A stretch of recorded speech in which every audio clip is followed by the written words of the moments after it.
इस तस्वीर में एक मैसेज है। एक तरफ गाजा और लेबनान पर बमबारी, तबाह होती हजारों जिंदगी, खंडहर बनते जा रहे शहर, और दूसरी तरफ सऊदी अरब की राजधानी रियाद में अरब इस्लामिक शिखर वार्ता। पश्चिम एशिया में कुछ बड़ा होने वाला है। क्या अब नेतन्याहू के खिलाफ अरब देशों का चक्रव्यूह तैयार हो चुका है? क्या ये चक्रव्यूह गाजा और लेबनान पर लगातार बमबारी और 48,000 लोगों की मौत का बदला लेगा? क्या अरब के इस चक्रव्यूह में नेतन्याहू और इजराइल की हार फाइनल है?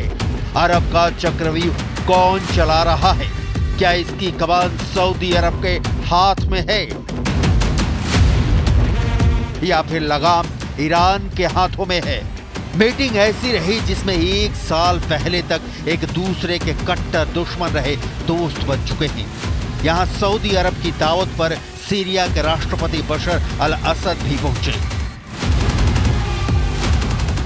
ईरान के उपराष्ट्रपति भी आए। जॉर्डन के किंग से लेकर मिस्र के राष्ट्रपति अब्दुल फतह अल सीसी भी पहुंचे। यहां तुर्की के राष्ट्रपति रेजेप तैयप एर्दोगान की मौजूदगी भी एक मैसेज दे रही है। अरब और इस्लामिक वर्ल्ड के 50 से ज्यादा राष्ट्राध्यक्ष और लीडर इस समिट में शामिल हुए और फिर आया सबसे अहम मैसेज।